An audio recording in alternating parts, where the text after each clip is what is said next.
ప్రభునందు ప్రియమైన వారులారా, ఇంతవరకు మనం ఆరాధనలో భాగముగా పాటలు పాడుకొని, వాక్యంలో ధ్యానం చేసుకుని, వాక్య పఠనం చేసుకుని, స్తుతి ఆరాధన చేస్తూ ఆయన ఎంతగానో మహిమపరిచినాము. ఇప్పుడు ప్రాముఖ్యమైన భాగముగా మనం వాక్యమును ధ్యానం చేసుకుందాం. మన ఆత్మీయ జీవితానికి కావలసినటువంటి ఆత్మీయ ఆహారమును మనము పొందుకోవాలి. కాబట్టి ప్రార్థన చేసుకుని వాక్యమును ధ్యానం చేసుకుందాం. మమ్మల్ని అత్యమిక్కులుగా ప్రేమిస్తున్న మా ప్రియ పరలోక తండ్రి, నీ యొక్క పరిశుద్ధమైన నామానికి వందనాలు, స్తోత్రాలు చెల్లిస్తున్నాం ప్రభా. ఇంతవరకు ఆరాధనలో తండ్రి ప్రభా, మీరు మా మధ్యలో ఉండి మా స్తుతుల మీద, మా యొక్క ఆరాధనల మీద మీరెంతగానో ఆసీనులై ఉండి మీరు మహిమ, ఘనత, ప్రభావములు పొందుకుని ఉన్నారని నమ్ముచున్నాం ప్రభా.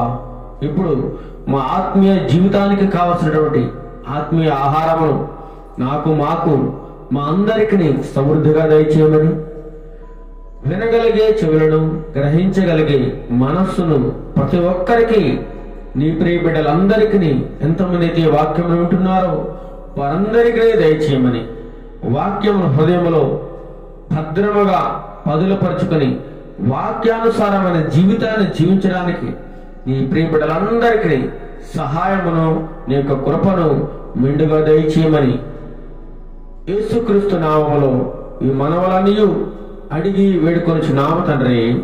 ఆమేన్, ఆమేన్. ప్రియులారా, ఈరోజు మన వాక్య ధ్యానాంశము నిరీక్షణాధారం. ఏంటండి? నిరీక్షణాధారం. అందరూ చెప్పాలి, నిరీక్షణాధారము. నిరీక్షణకు ఒక ఆధారం అంటూ ఉందన్నమాట. అసలు నిరీక్షణ అంటే ఏమిటి? నిరీక్షణ అంటే ఇంగ్లీష్లో నిరీక్షణ అనే పదానికి హోప్ అని అంటారు. హోప్, నిరీక్షణ అనగా వేచి ఉండడం, లేదా ఎదురు చూడడం, లేదా నమ్మకం కలిగి ఆశతో, విశ్వాసంతో ఫలితం కోసం లేదా ఫలము కోసం ఎదురు చూడడం అవుతుంది విశ్వాసం ద్వారా కలిగే నిరీక్షణ. ఒక నమ్మకం ఉంది, ఆ నమ్మకాన్ని, ఆ ఎదురు చూడడాన్ని, ఆ వేచి ఉండడాన్ని మనం నిరీక్షణ అని అంటాం. ప్రియులారా, ఈ నిరీక్షణ మనం చూసినట్లయితే రెండు రకాల నిరీక్షణలు మనకి కనబడుతూ ఉన్నాయి. రెండు రకాల నిరీక్షణలు. ఒకటి లోక సంబంధమైన నిరీక్షణ. ఈ లోకములో అనేకులకు నిరీక్షణ ఉంది, కానీ కొంతమందికి ఈ లోకానుసారమైన విషయాల పట్ల నిరీక్షణ కలిగి ఉన్నారు. వారు లోక సంబంధులు. రెండవది ఆత్మ సంబంధమైన నిరీక్షణ. అనగా ఆ పరమును గూర్చి, ఆ దేవాది దేవుని గూర్చి, యేసు ప్రభువు మీద విశ్వాసము కలిగి ఆయన కోసము మనం నిరీక్షణ కలిగిన జీవితాన్ని జీవించడము, దానిని ఆత్మ సంబంధమైన నిరీక్షణ అంటాం. ఆత్మ సంబంధమైన నిరీక్షణ. ప్రతి ఒక్కరికి ఏదో ఒక నిరీక్షణ, ఈ రెండిట్లో ఏదో ఒకటి ఉంటుంది ప్రియులారా. లోక సంబంధమైన నిరీక్షణ ఉంటుంది, రెండవది ఆత్మ సంబంధమైన నిరీక్షణ. మనం ఏ నిరీక్షణను కలిగి ఉన్నాము? లోక సంబంధమైన నిరీక్షణలో కలిగి ఉన్నామా, లేదా ఆత్మ సంబంధమైన నిరీక్షణ కలిగి ఉన్నామా? నిరీక్షణ అనగా చెప్పుకున్నాం కదా మనం, నిరీక్షణ అనగా వేచి ఉండడం, ఎదురు చూడటం. ముందుగా మనం లోక సంబంధమైన నిరీక్షణ గురించి మనం మాట్లాడుకుందాం. ఒక రైతు ఉన్నాడు. ఆ రైతు తన పొలమును బాగా దున్ని చదును చేసి దానిలో ఉన్నటువంటి చెత్త చెదారం కలుపు మొక్కలన్నీ ఏరివేసి మంచిగా మంచి విత్తనాలు ఆ పొలంలో నాటాడు రైతు. నాటిన తర్వాత దానికి నీరు పోశాడు, మందులు కొట్టాడు, తను చేయవలసినంతా చేశాడు. కానీ అతనికి ఒక నిరీక్షణ ఉంది. ఏమిటా నిరీక్షణ? ఆ పంట బాగా ఎదిగి ఆ పంట నా చేతికి రావాలి, విస్తారముగా పండాలి అనేటువంటి ఒక నిరీక్షణతో ఏం చేశాడు? విత్తనాలు చల్లాడు. అంటే ఇప్పుడు విత్తనాలు చల్లిన తర్వాత అతను దేనికోసం ఎదురు చూస్తా ఉన్నాడు? పంట కోసం ఎదురు చూస్తా ఉన్నాడు. దానిని నిరీక్షణ అంటాం. నిరీక్షణ. అతను ఏ ఉద్దేశంతో ఆ విత్తనాలు చల్లాడంటే, నాకు అధిక దిగుబడి రావాలి, విస్తారంగా నా పొలము పండాలి అనేటువంటి ఆశతో, నిరీక్షణ కలిగి అక్కడ విత్తనములు నాటినట్లుగా మనం గ్రహించగలం ప్రియులారా. లేదా ఊరకనే అతను నాటలేదు, అతనికి ఒక నిరీక్షణ ఉంది, దానికోసం ఎదురు చూస్తా ఉన్నాడు. నా పంట నా చేతికి రావాలి అనేటువంటి నిరీక్షణ. విద్యార్థులు పాఠశాలలో చదువుకుంటూ ఉంటారు. ఎందుకు చదువుతారంటే వారు చదువు అనంతరము చివరి పరీక్షలు వ్రాసిన తర్వాత ఆ పరీక్షలలో ఫలితాలు ఎలా ఉంటాయో, నేను పాస్ అవుతాను అనేటువంటి నిరీక్షణ కలిగి వారు పరీక్ష వ్రాస్తూ ఉంటారు. పరీక్ష రాసిన తర్వాత ఫలితాల కోసం ఎదురు చూస్తూ ఉంటారు, నిరీక్షణ కలిగి ఉంటారు. నేను పాస్ అవ్వాలి, నేను ఒక మంచి మార్కులు రావాలి, మంచి ర్యాంక్ కావాలని చెప్పేసి చదువుకునే విద్యార్థులు ఒక నిరీక్షణ కలిగి పరీక్షలు రాస్తూ ఉంటారు. ఆ రిజల్ట్ కోసం ఎదురు చూస్తూ ఉంటారు పిల్లారా, మంచి ఫలితాలు రావాలని. అదేవిధంగా ఒక ఉద్యోగి నెలంతా కష్టపడి నెల గడిచిన తర్వాత అతను దేనికోసం ఎదురు చూస్తూ ఉంటాడు? జీతం కోసం ఎదురు చూస్తూ ఉంటాడు. జీతం కోసం అతనికి ఒక నిరీక్షణ. ఒక వ్యాపారస్తుడు తన వ్యాపారంలో అధిక మొత్తంలో పెట్టుబడి పెట్టిన తర్వాత అతనికి ఒక నిరీక్షణ ఉంది. ఏంటా నిరీక్షణ? మంచిగా లాభాలు వస్తాయి, నేను ఉన్నతంగా ఉంటాను. ఆ లాభాల కోసం ఎదురు చూస్తూ ఉంటాడు అతను. లాభాల కోసం అతనికి ఒక నిరీక్షణ. చదువుకునే విద్యార్థులు తన ఉద్యోగము చదువు పూర్తయిన తర్వాత మంచి ఫలితాలు ఆ చదువులో వచ్చిన తర్వాత ఉత్తీర్ణులైన తర్వాత ఉద్యోగం కోసం ఎదురు చూస్తూ ఉంటాడు. నాకు మంచి ఉద్యోగం వస్తుంది, నాకు మంచి ఉద్యోగం కావాలి అని ఉద్యోగం కోసం ఎదురు చూస్తున్న వారు ఎంతో మంది ఉన్నారు.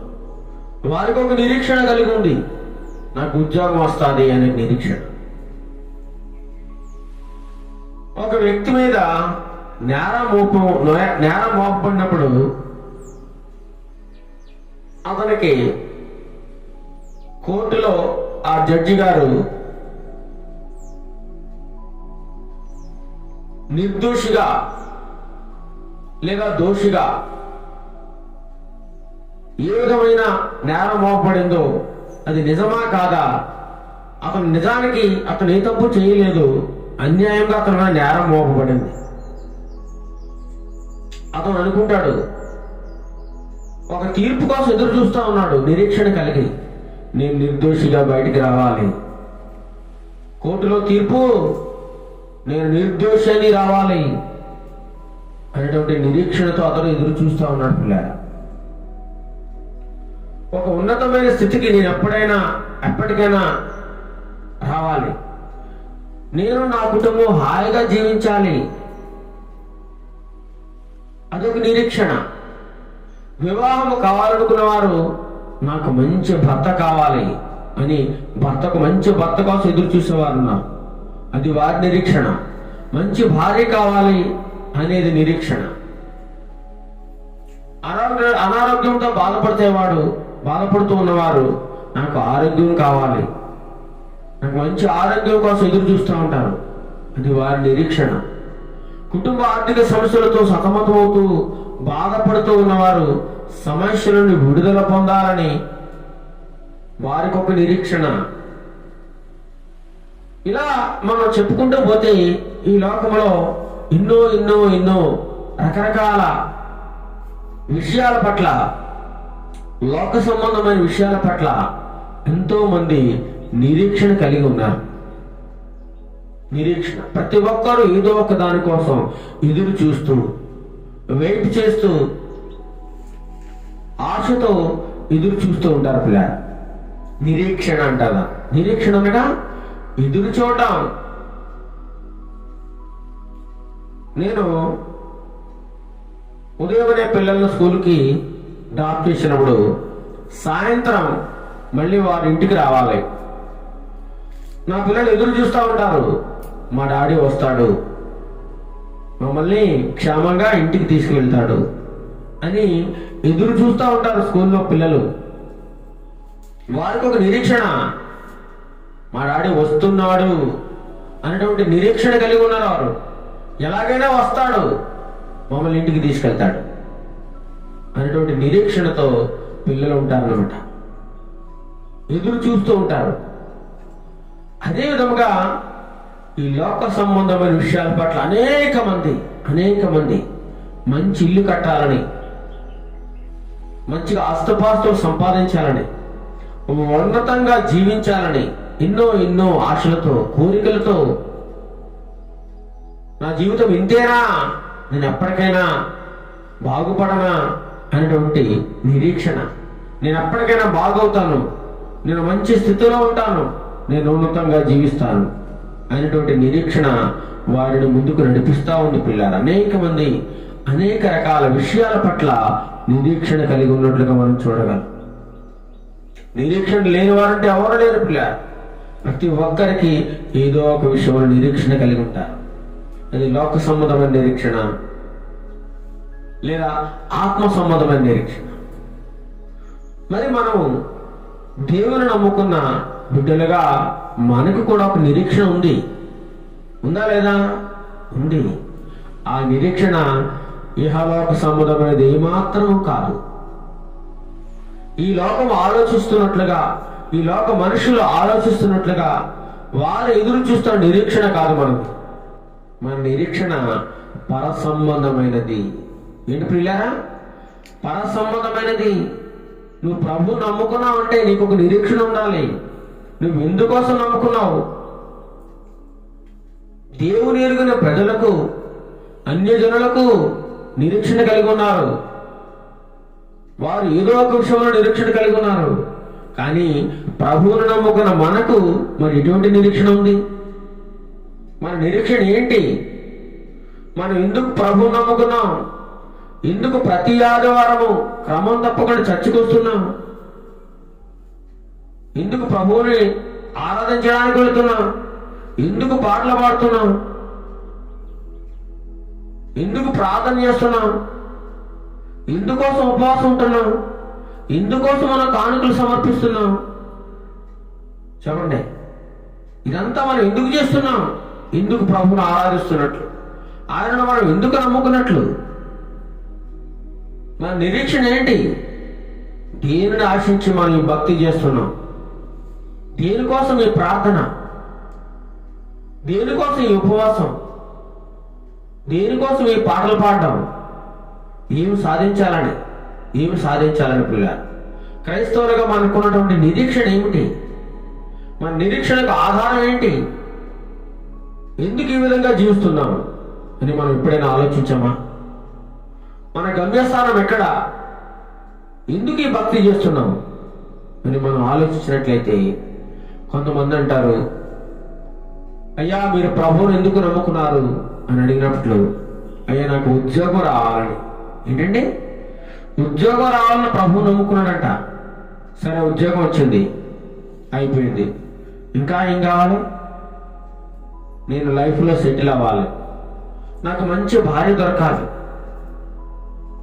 తర్వాత పిల్లలు కావాలి, తర్వాత ఆ పిల్లలకి పెళ్ళిళ్ళు చేయాలి, తర్వాత వారి లైఫ్లో సెటిల్ అవ్వాలి, తర్వాత ఇంకా జీవితాంతము కూడా చనిపోయేంత వరకు కూడా ఏదో ఒకటి కావాలని ఎదురు చూస్తూ ఉంటున్నాం తప్ప అసలైన నిరీక్షణ, మన గమ్యస్థానం ఎక్కడ, మనం ఎందుకు ఈ లోకంలోకి వచ్చాం, ఎందుకు ఈ భక్తి చేస్తున్నాం అనేది అనేక మంది ఈనాడు ఆలోచించే దానిని ఆలోచించేవారుగా కనబడుతున్న వారు చాలా తక్కువ మంది పిల్లలు. ప్రతి ఒక్కరు కూడా ఏదో ఒక కారణం చేత ప్రభువు నమ్ముకున్నారు తప్ప వారిలో ఒక నిరీక్షణ అంటే ఏది లేదు. ఉద్యోగం కావాలనో, చదువులో ఉత్తీర్ణత సాధించాలనో, లేదా ఉన్నతంగా జీవించాలనో, ఆస్తిపాస్తులు సంపాదించాలనో, లేదా పిల్లలు పుట్టాలనో, మంచి భాగస్వామి దొరకాలనో, మంచి ఇల్లు కారు కొనాలనో, లేదంటే నా కుటుంబం అందరికంటే గొప్పగా ఉన్నతమైన స్థానంలో ఉండాలనో, ప్రభువు నమ్ముకుంటే ఇవన్నీ దొరుకుతాయనో చాలా మంది ప్రభువుని విశ్వసిస్తూ ఉన్నారు పిల్లలు. ఈ లోక సంబంధమైన ఆశలు కోరికలు నెరవేర్చుకోవడానికి ప్రభు సన్నిధానానికి వస్తున్న వారు చాలా మంది ఉన్నారు. ఈనాడు దైవ సేవకులు కూడా వారికి బోధించేది ఒకటే, నువ్వు ప్రభువు నమ్ముకుంటే నీ ఆరోగ్యం బాగుపడుతుంది, నీ ప్రభువు నమ్ముకుంటే నీ కుటుంబం ఉన్నతంగా జీవిస్తుంది, నీకు పిల్లలు పుడతారు, నీకు ఆస్తుపాస్తులు కలుగుతాయి, నీకు అనారోగ్య సమస్యలు నువ్వు విడుదల పొందుతావు. ఇదే బోధిస్తున్నావు తప్ప నీకు ఒక నిరీక్షణ ఉంది. ఆ నిరీక్షణ గురించి నువ్వు తెలుసుకో. నీ నిరీక్షణ దేనికోసం అనే విషయాన్ని అనేక మంది చెప్పడం లేదు పిల్లలు. దేని గురించి మనం ప్రభువుని నమ్ముకున్నాము, మన నిరీక్షణ ఏంటి, దేని గురించి మనం ఎదురు చూస్తా ఉన్నాము, మన ఆశ ఏంటి, మన గమ్యస్థానం ఏంటి, మనం దేనికోసం వేచి ఉన్నాము, దేనికోసం మనం ఆశిస్తూ ఉన్నాము అని మనం ఆలోచించినట్లయితే ఇహలోక సంబంధమైన ఏది కూడా మనం ఆశించకూడదు. ఇహలోక సంబంధమైన వాటి పట్ల మన నిరీక్షణ కలిగి ఉండకూడదు పిల్లారా. మన నిరీక్షణ కేవలము పరసంబంధమైనది, ఆ నిత్యరాజ్యమైనది, శాశ్వతమైనది, ఎన్నటన్నిటికీ నాశనము కానిది ఒక రాజ్యం ఉంది. అదే పరలోక రాజ్యం. మనమందరము భక్తి చేసేది కేవలం దేని పొందుకోవడానికి పిల్ల, పరలోక రాజ్యము. ఆ దేవాది దేవుడు ఈ లోకంలోనికి వచ్చిన తర్వాత ఈ లోకంలో అనేక మందికి కావలసినటువంటి శరీర స్వస్థత, ఆత్మీయ ఎదుగుదల, అన్ని రకాల సమస్యల నుండి వారికి విడుదల కలుగు చేసిన దేవాది దేవుడు. ఆయన శిలువలో మరణించి సమాధి చేయబడి తిరిగి లేచిన తర్వాత పరమునకు ఆరోహణమవుతూ ఆయన ఒక మాట చెప్పాడు, నేను ఏ విధంగా అయితే పరలోకమునకు ఎక్కిపోతూ ఉన్నాను అదే విధముగా మరలా రెండవసారి తిరిగి వస్తాను అని ప్రభువు చెప్పారు. నేను తిరిగి వచ్చిన తర్వాత నాతో పాటు మిమ్మల్ని అందరినీ కూడా నేను తీసుకువెళ్తాను ఆ నిత్య రాజ్యానికి మిమ్మల్ని నాతో పాటు తీసుకువెళ్తాను. అప్పుడు సమాధుల్లో ఉండి మృతులైన వారు కూడా మొదట లేస్తారట. వారు కూడా ఆయనతో మహిమ శరీరాన్ని ధరించుకొని ఆయనతో కూడా వెళ్తారు. మరి జీవించిన వారు కూడా వారి యొక్క శరీరములు మార్పు చెంది ఆయనతో నిత్యరాజ్యములో ప్రవేశిస్తారట. అది మన నిరీక్షణ. ప్రభు రెండవసారి భూలోకానికి వస్తున్నాడు, ఆయన కోసం మనం ఎదురు చూడాలి. అది మన నిరీక్షణ. ఆయన వస్తున్నాడు, ఆయన నన్ను తీసుకెళ్ళి వెళ్తాడు పరలోక రాజ్యము. దానికోసం మనం ఎదురు చూడాలి. రేపు వస్తాడా, ఎల్లుండి వస్తాడా, ఈ రోజు వస్తాడా, కొద్ది రోజుల్లో వస్తాడా, కొద్ది నెలల్లో వస్తాడా, లేదా కొద్ది సంవత్సరాల్లో వస్తాడా అన్న మనకు తెలియదు. ఆయన రాకడ ఎలా ఉంటుంది? దొంగ వచ్చినట్లు ఆయన వస్తాడు. ఏ క్షణాలు వస్తాడో తెలియదు. ఆ సమయం కోసం మనం ఎదురు చూడాలి. బుద్ధి లేని కన్యకలు, బుద్ధి గల కన్యకలు మనం చెప్పుకున్నాం ఇంతకుముందు. ఆ బుద్ధి లేని కన్యకలు ఏం చేశారు? ఆ ప్రభు వస్తాడులే, తర్వాత నూనె తెచ్చుకుందాంలే, తర్వాత సిద్ధపడదాంలే అని ఒక నిర్లక్ష్యంతో వారు ఉన్నప్పుడు ప్రభు రానే వచ్చాడు. అందులో బుద్ధిగల కన్యకలు ఆయన ఎప్పుడు వస్తాడా, ఆయనను ఎప్పుడు ఎదుర్కొందామా, ఆయనతో కలిసి ఎప్పుడు లోపలికి వెళదామా అని ఆయన కోసం ఎదురు చూస్తూ ఒక నిరీక్షణ కలిగి ఉన్నారు పిల్లారా. వేచి ఉన్నారు, నిద్రపోకుండా ఆయన కోసం ఎదురు చూస్తున్నప్పుడు ఆయన వచ్చాడు. ద్వారం తెరవబడింది, పెళ్లి కుమారుడు ప్రవేశించాడు. వీరు కూడా పెళ్లి కుమారుడితో పాటు లోపలికి వెళ్ళారు. మరి బుద్ధి లేని కన్యకలు, వీరికి ఒక సిద్ధపాటు లేదు, నిరీక్షణ లేదు, ప్రభు కోసం ఎదురు చూసే ఆసక్తి లేదు. కాబట్టి వారు ఏం చేశారు? వారు విడువబడ్డారు. అంతవరకు వెళ్ళారు, కానీ ద్వారము మూయబడింది. మీరెవరో మాకు తెలియదు. కాబట్టి పిల్లలు, మనమందరం నిరీక్షణ కలిగి ఉన్నాడు. ఆయన మహిమ రాజ్యం కోసం ఆ దేవాది దేవుడు రెండవసారి భూమి మీదకి రాబోతున్నాడు. నన్ను ఆయన తీసుకువెళ్తాడు, ఆ నిత్యరాజ్యాన్ని నాకు దయచేస్తాడు అనేటువంటి నిరీక్షణ నీకు నాకు మనందరికీ ఉండాలి. అందుకోసమే మనము ఈ ప్రార్థన చేస్తున్నాము. ఆదివారము, శుక్రవారము సన్నిధానానికి వస్తూ ఉన్నాము, ఉపవాసాలు ఉంటున్నాము. ఇదంతా ఎందుకు చేస్తున్నాము? కానుకలు సమర్పిస్తూ ఇదంతా కూడా ఆయన కోసమే ఎదురు చూడు. ఆ నిత్యరాజ్యంలో మనం ఉండాలని, అదే మన నిరీక్షణ తప్ప ఈ పర సంబంధమైన నిరీక్షణ కలిగి ఉండాలి తప్ప ఈ లోక సంబంధమైన నిరీక్షణ ఏదో కావాలని ఎదురు చూడడం కాదు ప్రియుల. ఆ దేవుని కోసం ఎదురు చూస్తూ ఉండాలి ప్రియుల. ఈనాడు చూసినట్లయితే క్రైస్తవులు అనబడిన వారిలో 100కి అలా 100 మందిలో 100 మంది దైవ సన్నిధికి వచ్చినట్లయితే వారిలో 20 మంది మాత్రమే నిరీక్షణ కలిగి ఉన్నట్లుగా మనం చూడగలం. మిగతా 80 మంది కూడా ఈ లోక సంబంధమైన నిరీక్షణలో మునిగిపోతా ఉన్నారు. వారు ఈ లోక సంబంధమైన నిరీక్షణ కలిగి అది కావాలి ఇది కావాలని దైవ సన్నిధానానికి వస్తున్నారు తప్ప, ప్రభువా నీ మహిమరాజ్యం నాకు కావాలి, నీ రెండవ రాకడలో నేను నీతో పాటు ఎత్తబడాలి అనేటువంటి నిరీక్షణ 80% మంది ప్రజలకు లేదు ప్రియులారా. ఒక 20% మంది మాత్రమే ఆయనతో గడపడానికి, ఆయన నిత్య రాజ్యంలో ప్రవేశించడానికి ఆయన కోసం ఎదురు చూస్తున్న వారిగా మనం చూడగలం. వారికి ఒక నిరీక్షణ ఉంది, ప్రభు వస్తాడు, ఆయన కోసం ఎదురు చూస్తూ ఉన్నారు పిల్లలు. ఈ లోక సంబంధమైన కోరికలు, ఈ లోక సంబంధమైన ఆశలు ఇవన్నీ చంపుకొని కేవలం ఆయన కోసం మాత్రమే మనం ఎదురు చూస్తూ ఉండడాన్ని నిరీక్షణ అంటారు. ఈ నిరీక్షణ ఎలా కలుగుతుందట? విశ్వాసము ద్వారా నిరీక్షణ కలుగుతుంది, నమ్మకం ద్వారా. ఆయన ప్రభువు, ఆయన రక్షకుడు, ఆయన నా కోసమే జన్మించాడు, ఆయన నా కోసమే మరణించాడు, ఆయన నా కోసమే తిరిగి లేచాడు, ఆయన నా కోసం నన్ను తీసుకుని వెళ్ళడానికి రెండవసారి మరల ఈ భూమి మీదకి రాబోతున్నాడు, ఆ నిత్యరాజు మనం తీసుకుని వెళ్తాడు అనేటువంటి నిరీక్షణ నీకు నాకు మనందరికీ ఉండాలి ప్రియులారా. అందుకోసమే మనం భక్తి చేస్తా ఉన్నాము, అందుకోసమే మన ప్రభువుని నమ్ముకున్నాము, అందుకోసమే ప్రార్థన చేస్తా ఉన్నాము, అందుకోసమే కానుకలు సమర్పిస్తా ఉన్నాము, అందుకోసమే పాటలు పాడుతున్నాము. అంతే తప్ప ఏదో నామకార్థంగా ఎటువంటి నిరీక్షణ లేకుండా నువ్వు పాటలు పాడినా, నువ్వు భక్తి చేసిన, ప్రార్థన చేసిన, దైవ సన్నిధానానికి క్రమం తప్పకుండా వచ్చిన, కానుకలు దశభాగాలు సమర్పించిన, నీలో నిరీక్షణ లేకపోతే నీ భక్తి అంతా వ్యర్థం. నీకంటూ ఒక నిరీక్షణ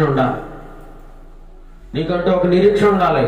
ఆ నిత్యరాజ్యం చేరాలనే నా నిరీక్షణ, ఆ పరలోక రాజ్యమే నా గమ్యస్థానం. మనమందరం కూడా ఈ లోకంలో ఎవరంగా ఉన్నాం?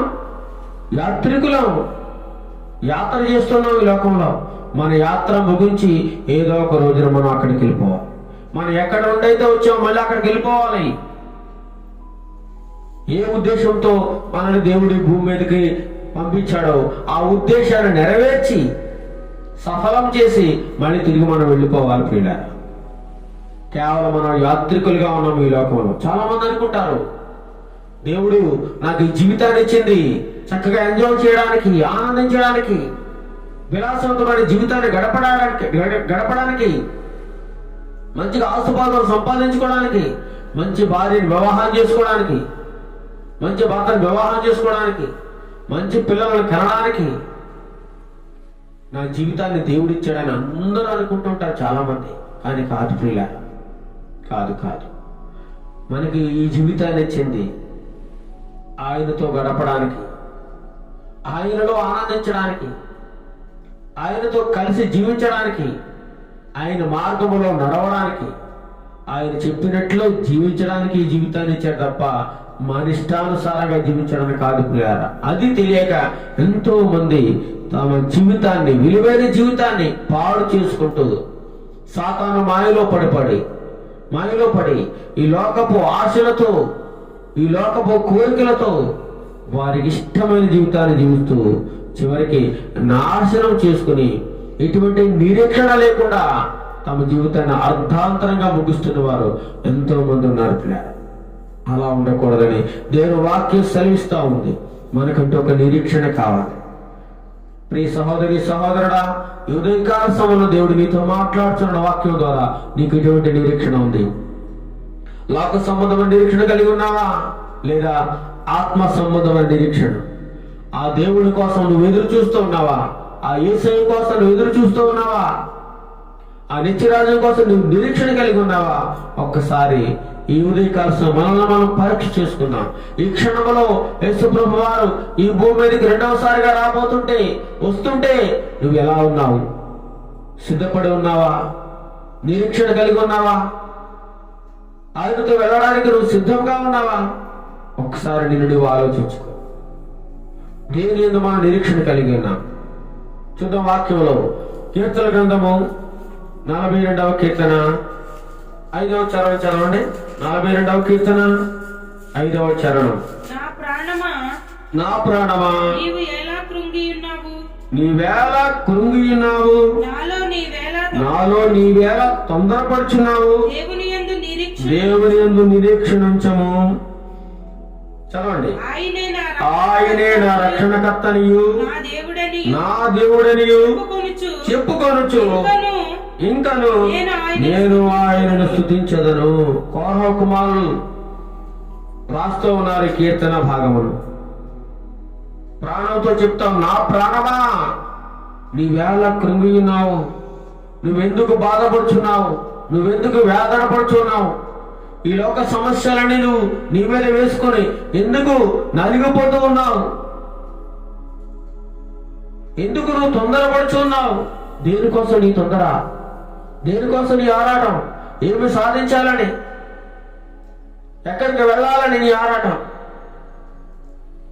నీ ఆరాటం దేనికోసం? ప్రియులారా, మన ఆరాటం దేనికోసం? దేవుని కోసం. దేవుని కోసం. ఏంటి మన నిరీక్షణ? దేవుడే మన నిరీక్షణ. ఆ యేసు ప్రభు వారి మీద మన నిరీక్షణ కలిగి ఉండాలి. దేవుని యందు నిరీక్షణ ఉంచము. నిరీక్షణగా వేచి ఉండడం. దేవుని కోసం నువ్వు ఎదురు వేచి ఉండు. ఆయన త్వరగా రాబోతున్నాడు. ఆయనే నా రక్షణకర్తని, ఆయన నా దేవుడని చెప్పుకుంటూ ఇంకను నేను ఏం చేయాలి? ఆయన్ని స్తుతిస్తూ ఉండాలి. అందరూ స్తుతిస్తూ ఉండాలి. ఆయనే నా రక్షణకర్త, ఆయన నా దేవుడు, ఆయన నన్ను విమోచించినవాడు, నా పాప శాపము నుండి నన్ను విడిపించేవాడు, నాకు ఆ నిత్య రాజ్యాన్ని దయచేసేవాడు ఆయనేని. ఆయన మనం గురిపెట్టుకుని ఆయన కోసం నిరీక్షణ కలిగి ఎదురు చూస్తూ ఉండాలని దేవుని వాక్యం ద్వారా మనకి తెలియజేస్తున్నారు. నా ప్రాణమా నాలో ఎలా నువ్వు కృంగినావు, నాలో నువ్వు ఎందుకు తొందరపడుతున్నావు? దేవుని యందు నిరీక్షణ ఉంచము. ఎవరెవరు ఉండాలడా మన నిరీక్షణ? దేవుని మీద. ఈ లోక సంబంధమైన ఆశల మీద, కోరికల మీద, వస్తువుల మీద, బంగారం మీద మన నిరీక్షణ కలిగి ఉండకూడదు పిల్లరా. ఏది మనతో రాదు. ఈ సత్యం అందరికీ తెలుసు. కానీ తెలిసినా సరే ఈ ఆస్తిపాస్తులు, ఇళ్ళు, భవనాలు, బంగారం, వెండి, ఆస్తు, డబ్బు, ఈ భూములు ఏది మనతో రాదని తెలుసు కూడా వాటి మీదే నిరీక్షణ కలిగి ఉన్నారు ఈ లోక మనుషులు. దేవుని వాక్యం సెలవిస్తా ఉంది, నువ్వెందుకు ఇవన్నీ మనసులో పెట్టుకొని అది కావాలి ఇది కావాలని నువ్వు కృంగిపోతూ నలిగిపోతూ వేదన చెందుతూ ఉన్నావు? ఎందుకు ఈ నిరీక్షణ? ఈ నిరీక్షణ లోక సంబంధమైన వాటి మీద ఉండకూడదు, పర సంబంధమైన వాటి మీద. కేవలం మనం యేసు ప్రభు మీద మాత్రమే, ఆ దేవాలయ దేవుని మీద మాత్రమే నిరీక్షణ కలిగి ఆయన కోసం ఎదురు చూస్తూ ఉండాలి పిల్ల. అటువంటి నిరీక్షణ కావాలని దేవుడు మనతో మాట్లాడుచున్నాడు. 71వ కీర్తన 5వ చరణం చూసినట్లయితే, 71వ కీర్తన 5వ చరణం చూసినట్లయితే, నా ప్రభువా యెహోవా నా నిరీక్షణాస్పదము నీవే, బాల్యము నుండి నా ఆశ్రయము నీవే. చూడండి, కీర్తనకారు తెలియజేస్తా ఉన్నాడు, బాల్యము నుండి నా ఆశ్రయము నీవే, నన్ను ఆశ్రయించిన వాడవు నీవే, తల్లి గర్భంలో నన్ను వధువేంపజేసిన వాడవు నీవే, తల్లి గర్భంలో నుండి భూమి మీదకి తీసుకొచ్చిన వాడవు నీవే. నా నడక, నా పడక, నా ప్రవర్తన అంతా నీకు తెలుసు. నా నిరీక్షణ ఏమిటో నీకు తెలుసు. నా నిరీక్షణకు ఆస్పదము నీవే ప్రభువా. బాల్యము నుండి నేను నీ మీదే ఆశ పెట్టుకుని ఉన్నాను, నీకోసమే ఎదురు చూస్తున్నాను. నాలో నీవు తప్ప ఇంకెవరూ ఉండకూడదు, ఎటువంటి విగ్రహం ఉండకూడదు, ఎటువంటి ఆశలు ఉండకూడదు, ఎటువంటి కోరికలు ఉండకూడదు. కేవలం నీ మీదే నేను ఆశ పెట్టుకుని జీవిస్తున్నాను. తల్లి గర్భం నుండి నన్ను ఉద్భవింపజేసిన వాడవు నీవే, నిన్ను గూర్చి నేను నిత్యము స్తుతిగానం చేస్తానని దేవునితో మాట్లాడుచున్నాడు పిల్ల. బాల్యము నుండి మన ఆశ్రయం దేవుడే. అలా ఎంతో మంది ప్రభు మీద నమ్మకం పెట్టుకుని జీవిస్తూ నిరీక్షణ కలిగి ఉన్నవాడు ఎంతో మంది ఉన్నారు భక్తులు. జకర్యా గ్రంథం 9వ అధ్యాయము, జకర్యా చివరి అధ్యాయం, పాత గ్రంథములో చివరి అధ్యాయం చూడండి.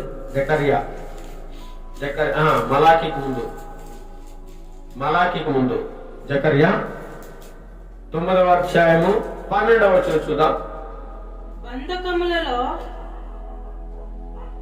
9వ అధ్యాయము 12వ వచనం. బంధకములలో పడి నిరీక్షణ గలవారలారా, ఈ కోటను మరలా ప్రవేశించుడి, రెండంతలుగా మీకు మేలు చేసేదనని నేడు నేను మీకు తెలియజేస్తున్నాను. నేడు నేను మీకు తెలియజేస్తూ ఉన్నాను. ఇశ్రాయేలు ప్రజలు బంధకములలో ఉన్నారు. ఎటువంటి బంధకములు? సాతాను బంధకాలలో,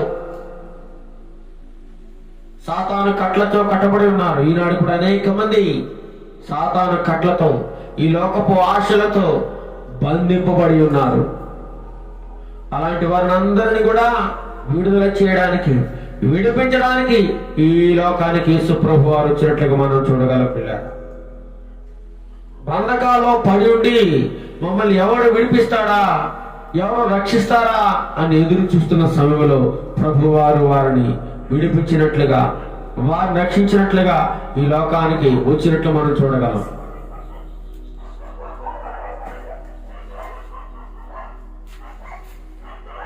బంధకములో పడి నిరీక్షణ గలవారారా, మీ కోటను మనలా ప్రవేశించండి. మీకు ఏదైతే నేను వాగ్దానం చేసి ఉన్నానో దానిని మీరు పొందుకోండి. ఇంకేమంటున్నాడు? రెండంతలుగా మీకు మేలు చేశానని నేడు నేను మీకు తెలియజేస్తా ఉన్నాను. మీరేమో చింతించవద్దు, మీకు రెండంతల ఆశీర్వాదము, రెండంతల మేలు మీకు దయచేస్తాను. కాబట్టి మీ నిరీక్షణ నేను వ్యర్థము చేయను.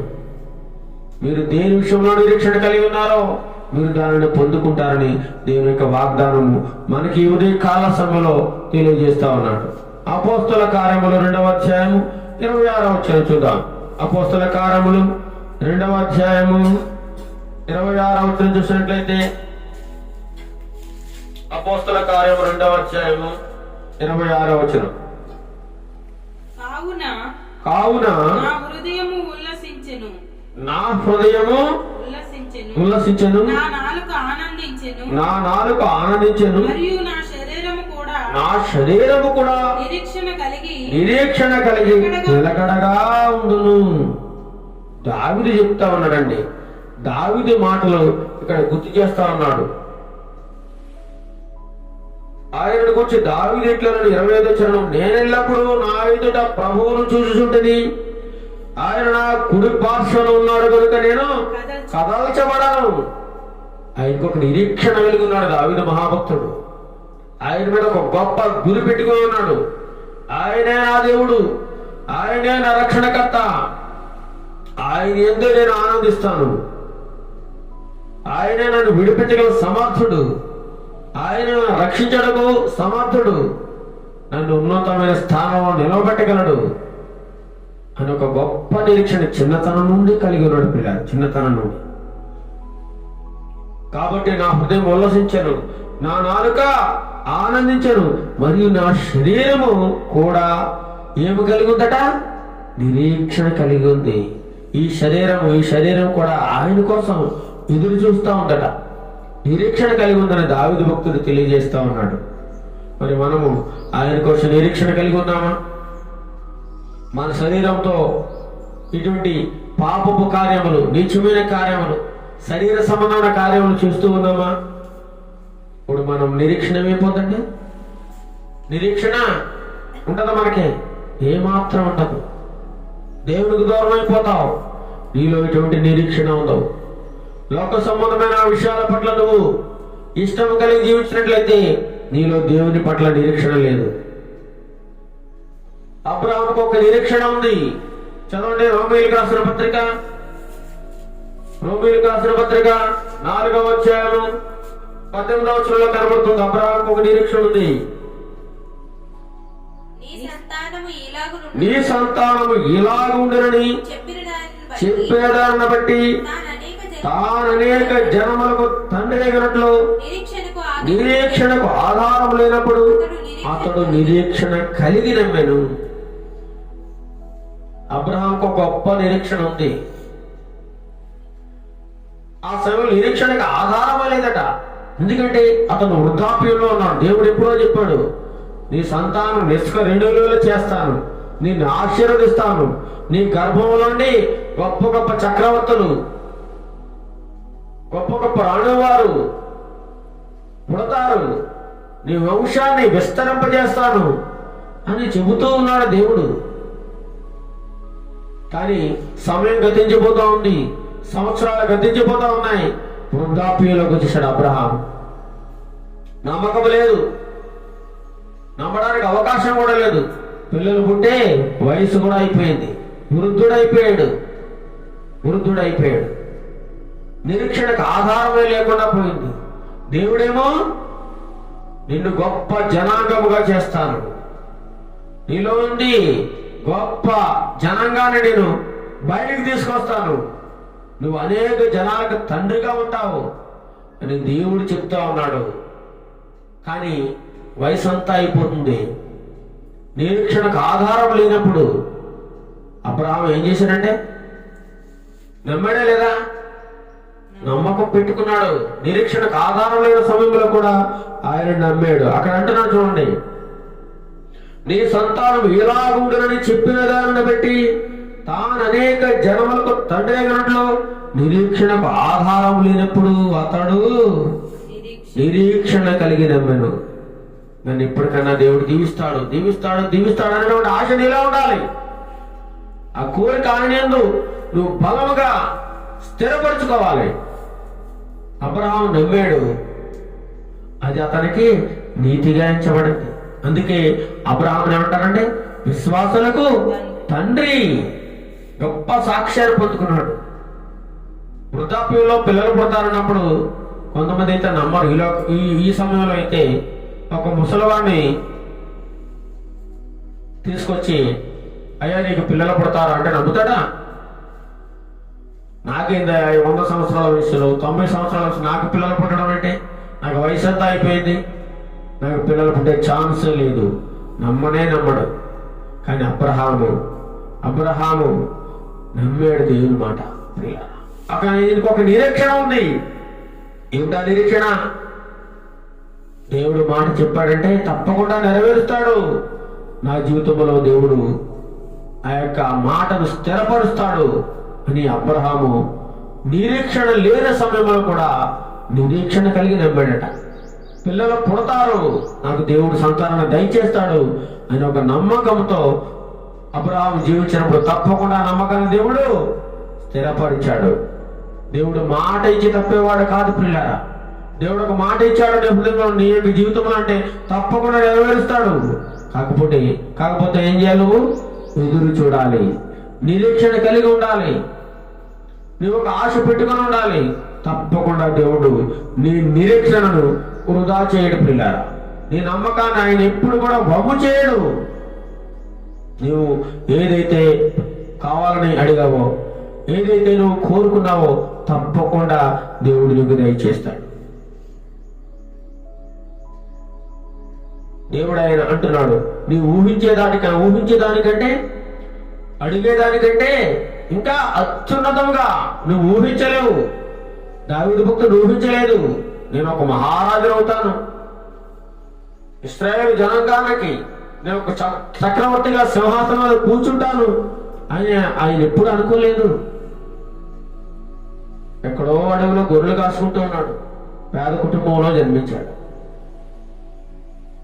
అటువంటి వ్యక్తిని దేవుడు అతను ఊహించకుండానే, అతను ఎప్పుడు అనుకోకుండానే ఒక గొప్ప చక్రవర్తిగా దేవుడు నియమించాడు పిల్లల. అలాగే అబ్రహాముని అతని జీవితంలో ఒక గొప్ప నిరీక్షణ కలిగి ఉన్నాడు కాబట్టి దేవుడు చెప్పిన మాట అతను నమ్మాడు కాబట్టి ఎవరైతే ఆయనను చెప్తారో, ఆయన మాటలు నమ్ముతారో, ఆ మాటలు నమ్మడం ద్వారా వారి యొక్క జీవితంలో గొప్ప కార్యాలు జరిగాయి. దైవగ్రంథంలో అలాంటి వారు మనం ఎంతో మందిని చూడగలం. ఎంతో మందిని నిరీక్షణకు ఆధారం లేనప్పుడు కూడా అబ్రహాము దేవుడి మాట నమ్మాడు కాబట్టి అబ్రహాము జీవితంలో దేవుడు గొప్ప ఆశీర్వాదాన్ని, గొప్ప సంపదని, గొప్ప జనాంగాన్ని ఆయన గర్భంలోంచి తీసుకొచ్చాడు. రోమీయులకు రాసిన పత్రిక, అదే రోమ పత్రిక అపోస్తలుడైన పౌలు రోమీయులకు రాస్తూ 5వ అధ్యాయము 3వ వచనం చూసినట్లయితే, అంతేకాదు శ్రమ ఓర్పును, ఓర్పు పరీక్షను, పరీక్ష నిరీక్షణను కలుగజేయునని ఎరిగి శ్రమల యందును అతిశయపడుదును. చూడండి, శ్రమ ఏం చేస్తుంట? ఓర్పును తీసుకొస్తుంది. మనం బాధపడుతూ ఉన్నప్పుడు, మనం నిందిస్తూ అవమానపరుస్తున్నప్పుడు మనల్ని ఏముండాలి? ఓర్పు అనేది కలిగి ఉండాలి. ఆ ఓర్పు కలిగి ఉన్నాం. ఆ ఓర్పు తర్వాత దేవుడు మళ్ళీ మన జీవితంలో పరీక్ష పెడతాడు. అబ్రహాముకు ఒక గొప్ప పరీక్ష పెట్టాడు దేవుడు. నిలబడ్డాడా లేదా? నిలబడ్డాడు. తన ఏకైక కుమారుణ్ణి తనకు బలిగా సమర్పించే ఉన్నప్పుడు ఏమాత్రము వెనకడగేయలేదు. అయ్యో ప్రభువా, ఏంటి ఈ దారుణం, నాకు లేక వృద్ధాప్యంలో ఒక కుమారునిచ్చి మళ్ళీ బలి ఇవ్వమంటావేంటి? ఇదేమన్నా న్యాయమా? ఇది నీకేమైనా న్యాయమా అన్నాడా? ఏమీ లేదు. మరి మాట్లాడకుండా, ప్రభా నువ్వు ఇచ్చావు కాబట్టి, నువ్వు ఇచ్చినప్పుడు నీకోసమే నేను బలి అర్పిస్తానని చెప్పి సిద్ధపడిపోయాడు దేవుడు. అంత గొప్ప పరీక్షను అబ్రహాము జీవితంలో దేవుడు కలుగు చేసినప్పుడు ఆ పరీక్షలో కూడా అబ్రహాం ఏం పొందుకున్నాడు? విజయం పొందుకున్నాడు. ప్రతి దానికి ఒక పరీక్ష ఉంటుంది ప్రియులారా. ఆ పరీక్షలో విజయం పొందుకోవాలి. చదువుకున్న పిల్లలకి చదువు పూర్తయిన తర్వాత చివరిలో ఏముంటది? వాడికి ఒక పరీక్ష ఉంటుంది. వారికి ఒక పరీక్ష, చదువున దానంతటి మీద ఒక పరీక్ష పెడతారు. ఆ పరీక్షలో విజయం సాధించాలి. శ్రమ ఏం చేస్తుంది? ఆ శ్రమలో మనకు ఓర్పు కావాలి. ఆ ఓర్పులో దేవుడు మళ్ళీ ఒక పరీక్ష పెడతాడు. ఆ పరీక్షలో మనకి ఏం చేయాలి? నిరీక్షణ ఉండాలి. ఏ నిరీక్షణ? విజయం పొందుకుంటాను.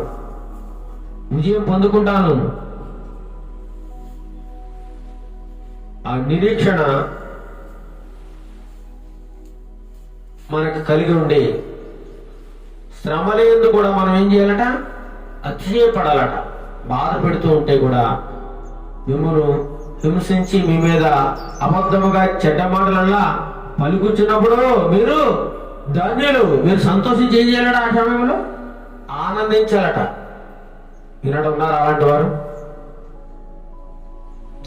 దేవుని నమ్ముకున్నందుకు కొడుతూ తిడుతూ బాధ పెడుతూ ఉంటే ఆ బాధల్లో సంతోషించి ఆనందించి పాటలు పాడేవారున్నారా?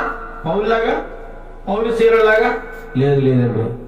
ఎవరన్నా చిన్న మాట అంటే చాలు తిరిగి వారి మీద ప్రతిదూషణ చేస్తా ఉన్నారు, తిరగబడతా ఉన్నారు. నన్ను ఎందుకు ఈ మాట అంటావు అని చెప్పి వారిని దూషిస్తూ ఏమాత్రము తగ్గింపు జీవితం లేకుండా ఎదురు మాట్లాడుతూ దేవుని ప్రేమను వారు గాలికి వదిలేస్తా ఉన్నవారు అనేక మంది ఉన్నారు. శ్రమ ఓర్పు పరీక్ష నిరీక్షణను కలుగు చేయనని ఎరిగి శ్రమల యందు కూడా మనం ఏం చేయాలట? అతిశయపడాలట. ఎందుకనగా ఈ నిరీక్షణ మనల్ని సిగ్గుపరచదు.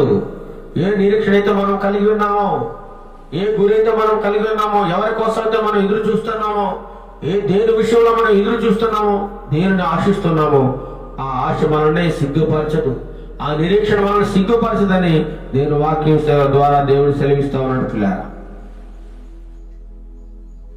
ఇంకా చూసినట్లయితే అదే రోమిలికి రాసిన పత్రికలో 8వ అధ్యాయము 24వ వచనం చూద్దాం. 8వ అధ్యాయము 24వ వచనం చూసినట్లయితే, మనము నిరీక్షణ కలిగిన వారమై రక్షింపబడితే నిరీక్షింపబడినది కనబడినప్పుడు నిరీక్షణతో పని ఉండదు. తాను చూచుతున్న దాని వరకు ఎవరు నిరీక్షించను? చూడండి, మనకి ఎదురుగుంటా ఒకటి కనబడతా ఉంది, కంటి కనబడతా ఉంది. దానికోసం మనం నిరీక్షిస్తూ ఉంటామా? నిరీక్షించాము. మనకి ఎప్పుడు నిరీక్షణ కలుగుతుంది? ఒక వ్యక్తి హైదరాబాద్ నుండి మన దగ్గరికి వస్తున్నాడు. అతను ఫోన్ చేశాడు. అతను మన కంటి కనిపించడం లేదు. హైదరాబాద్ నుండి మన దగ్గరికి వస్తా ఉన్నాడు. మనకు ఒక నిరీక్షణ ఉంటుందా? ఉండదా? తప్పకుండా ఉంటుంది. ఎందుచేత? అతను వస్తూ ఉన్నాడు, ఎందుకంటే వస్తున్నారని చెప్పాడు కాబట్టి మనం అతని కోసం ఎదురు చూస్తూ ఉంటాం. అదే వ్యక్తి మనకు ఎదురుగా ఉన్నాడు, మన పక్కనే ఉన్నాడు, మనం అతని కోసం నిరీక్షిస్తామా? నిరీక్షించము. ఎదురు చూడడం, ఎందుకంటే మన ముందే ఉన్నాడు కాబట్టి. అదే విధంగా మనం నిరీక్షణ కలిగిన వారమే ఉన్నాము కాబట్టి రక్షింపబడ్డాము. యేసుప్రభు ఇప్పుడు మనకు స్వయంగా కనిపించడం లేదు, ప్రత్యక్షంగా కనిపించడం లేదు, కానీ ఆయన దేవుడని, ఆయన రక్షకుడని, ఆయన మరలా రెండవసారి భూమి మీదకి రాబోతున్నాడని మనం నిరీక్షణ కలిగి ఆయనను ఆరాధిస్తూ ఉన్నాం, పాటలు పాడుతున్నాం. ఆయన దేవుడని నమ్మాము, ఆయన విశ్వాసం ఉంచాం కాబట్టి ఆయన కోసం మనం ఏం చేయాలి? ఎదురు చూస్తూ ఉండాలి. ఏదైనా మనము నిరీక్షణ కలిగిన వారమై రక్షింపబడ్డాము. నిరీక్షింపబడినది కనబడినప్పుడు, మనం దేవుని కోసం అయితే ఎదురు చూస్తూ ఉన్నామో అది కనబడినప్పుడు నిరీక్షణతో పని ఉండదు. కానీ ఇక్కడ యేసు ప్రభువు మనకి ప్రత్యక్షంగా కనబడలేదు, మన ప్రత్యక్షంగా మనం చూడలేదు, కానీ ఆయన దేవుడిని నమ్మాము. రెండవసారి ఆయన భూమి మీదకి రాబోతున్నాడని ఒక నిరీక్షణ కలిగి ఉన్నాము కాబట్టి మనము ధన్యులము. యేసు ప్రభువు మాట అంటారు, ఆనాడు శిష్యులందరూ ఆయన చూసినప్పుడు ఆ సమయంలో వారి మధ్యలో తోమా లేడు. వారందరూ చెప్తా ఉన్నారు, అయ్యా తోమా, మేము యేసు ప్రభువు తిరిగి లేచిన తర్వాత, సమాధుల నుండి తిరిగి లేచిన తర్వాత, 3వ దినమైన పునరుత్థానుడైన తర్వాత మేమందరం ఆయన చూశాము. ఆయన లేచి ఉన్నాడు, ఆయన జీవించి ఉన్నాడు. ఆయనను చంపినప్పుడు, సమాధి చేయబడినప్పుడు ఆయన తిరిగి లేచాడు, మా మధ్యకు వచ్చాడు, మాతో మాట్లాడాడని చెప్తూ ఉన్నప్పుడు తోమానాడు, నేను నమ్మను. ఆయన తిరిగి లేవడం ఏంటి? ఆయన మన ముందే కదా. ఆయన సిలువ చంపేశారు, సమాధి చేశారు. ఆయన లేచాడని మీరు చెబితే నేను నమ్మను. నేను చూస్తే గాని, కంటితో చూస్తే గాని, ఆయన గాయాల్లో వేలు పిడితే గాని నేను నమ్మనన్నాడు. ఒకనొక సమయంలో యేసు ప్రభువు ప్రత్యక్షమై, తోమా ఇదిగో నేనే యేసు ప్రభువుని, నేనే అని చెప్పి నా గాయాల్లో వేలు పెట్టు, నా ప్రక్కలో వేలు పెట్టి చూడు అని అన్నప్పుడు ఆయనకి ఇంకా సందేహమే, ఇంకా అనుమానమే. ఆ గాయంలో వేలు పెట్టి చూశాడు, ఆ ప్రక్కలో వేలు పెట్టి చూశాడు. అయ్యో ప్రభువా, నువ్వు దేవుడవు, నువ్వు నిజంగా తిరిగి లేచావని అప్పుడే నమ్మాడు పిల్లారా. అందుకే ప్రభు ఒక గొప్ప మాట, చూచి నమ్మిన వారి కంటే చూడక నమ్మిన వారు ధన్యులు. ఆ రోజున తోమా చూసి నమ్మాడు. మనం ఈరోజు ఆయన చూడకుండానే ఆయన నమ్ముతూ ఉన్నాము, ఆయన ఆరాధిస్తూ ఉన్నాము, ఆయన గురించి ప్రార్థిస్తూ ఉన్నాము. కాబట్టి మనం ఎంతో ధన్యులము. మనం ఆయన ఎంతో నిరీక్షణ కలిగి ఉన్నాము కాబట్టి మనం ఎంతో ధన్యులు. దేవుని వాక్యం సెలవిస్తా ఉంది. మనం నిరీక్షణ గలవారమై రక్షింపబడ్డాము. ఆయనను చూడకపోయినా మనం నమ్ముతున్నాం, ప్రార్థన చేస్తున్నాం. ఆయన రెండవసారి భూమి మీదకి వస్తాడని, ఆయనతో పాటు ఆయనతో మనం ఎత్తబడతామని మనం నిరీక్షణ కలిగి ఆయన కోసం ఎదురు చూస్తున్నాం. కాబట్టి మనం ధన్యులము. అదే రోమీయులకు రాసిన పత్రిక 12వ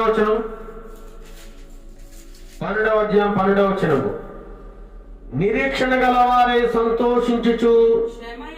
నిరీక్షణ గలవారు ఏం చేయాలి? సంతోషించుచు. ఆ ప్రభువును కూర్చున్న నిరీక్షణ మనందరిలో ఉండాలి పిల్లలు. ఆయన నిత్య రాజ్యాన్ని సంపాదించుకోవాలని, ఆ పరలోక రాజ్యం చేరాలని. ఈ లోకంలో ఏది మనతో రాదు, ఎవరు మనతో రాదు. మన పిల్లలు, తల్లిదండ్రులు, భార్య, భర్త, బంధువులు, స్నేహితులు ఎవరో రారు. నువ్వొక్కడ వెళ్ళిపోవాలి. ఆ దేవాది దేవునితో కలిసి అనిత్య రాజ్యానికి. మరి నిరీక్షణ కలిగి ఉన్నావా? నిరీక్షణ గలవారే సంతోషించుచు. ఏం చేయాలట? శ్రమయందు ఓర్పు గలవారే. శ్రమలో ఏం చేయాలి? నిరీక్షణ కలిగి ఉన్నప్పుడు అనేక మంది శ్రమలకు గురి చేస్తా ఉంటారు, ఇబ్బందులకు గురి చేస్తా ఉన్నారు. ఈనాడు చూసినట్లయితే క్రైస్తవం మీద అనేక మంది దాడులు చేస్తా ఉన్నారు. దేవుని ఆరాధించుకునే వారిని ఇబ్బందులకు గురి చేస్తా ఉన్నారు, కొడుతూ ఉన్నారు, అవమానపరుస్తున్నారు. ఎంతగానో వేదనలకు, శ్రమలకు, కేసులకు గురి చేస్తున్నారు. అలాంటి శ్రమలు వచ్చినా సరే ఆ శ్రమల్లో ఓర్పు గలవారే ఉండాలి. ఒక నిరీక్షణ కలిగి ఉండాలి. ప్రార్థన యందు పట్టుదల కలిగి ఉండాలట. ఏం కలిగి ఉండాలి? ప్రార్థన యందు పట్టుదల కలిగి ఉండాలి. పరిశుద్ధుల అవసరములలో పాలు పొందుచు శ్రద్ధగా ఆతిథ్యం ఇస్తూ ఉండాలి. ఎవరైతే దేవుని బిడ్డలు ఉన్నారో వారికి సహాయ సహకారాలు అందిస్తూ వారికి ఆతిథ్యం ఇస్తూ ఉండాలట. నిరీక్షణ కలిగి జీవించాలట. అదే రోమీయులకు రాసిన పత్రిక 15వ అధ్యాయము 12వ వచనం చివరగా, మరియు యెషయా ఇలాగ చెబుతున్నాడు, యెషయాలో నుండి వేరు చిగురు అనగా అన్యజనులు ఏలుటకు లేచేవాడవచ్చును, ఆయన యందు అన్యజనులు నిరీక్షణించుదురు. యెషయా భక్తుల్లోంచి వేరు చిగురు. ఎవరా వేరు చిగురు? యేసు ప్రభువారు. ఎవరండి? యెషయాలోంచి ఎవరు వచ్చారు? దావీదు భక్తుడు వచ్చాడు. ఆ దావీదు వంశములోను, దావీదు గోత్రంలోను ఎవరు పుట్టారండి? యేసు ప్రభువారు పుట్టారు. ఆయనే వేరు చిగురు. ఆయన ఏం చేస్తాడు? అన్య జనాంగాన్ని ఏలడానికి వస్తా ఉన్నాడు. ఆయన మీద అనేక మంది నమ్మకం ఉంచి నిరీక్షణ కలిగి జీవిస్తారని ఎప్పుడో యెషయా ప్రవచించాడు. యేసు ప్రభువారు పుట్టక ముందే. చూడండి ఎంత గొప్ప నిరీక్షణ. ఆయన యందు అన్యజనులు అందరూ నిరీక్షణ ఇస్తారట. ఇంకా చూసినట్లయితే కొరింథీయులకు రాసిన పత్రిక 1 కొరింథీయులకు 13వ అధ్యాయం 13వ వచనం. 13వ అధ్యాయము 13వ వచనం. 13 మొదటి కొన్ని కాగా విశ్వాసము, నిరీక్షణ, ప్రేమ ఈ మూడును నిలుచును. వీటిలో శ్రేష్టమని ఏంటట? ప్రేమ. 3 చెప్తా ఉన్నాడు. విశ్వాసం అనగా నమ్మకము, నిరీక్షణ అనగా ఎదురు చూడడం, ప్రేమ అనగా ఏంటి? ఒక వ్యక్తి ప్రేమ అంట.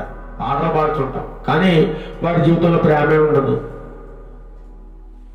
ప్రేమ అనగా గివింగ్, ఇవ్వడం, త్యాగం చేయడం, ఆదరించడం, ఇవన్నీ కూడా ప్రేమించడంలోకి వస్తుంటాయి. పిల్లలు ప్రేమ చూపించాలి. ఇతరులు వేయడం, సహోదరుని ప్రేమించలేని వాడు ఇంక దేవుని ఎలా ప్రేమిస్తాడు? నిన్ను వల్ల నీ పొరుగు వారిని ఏం చేయాలట? ప్రేమించాలి.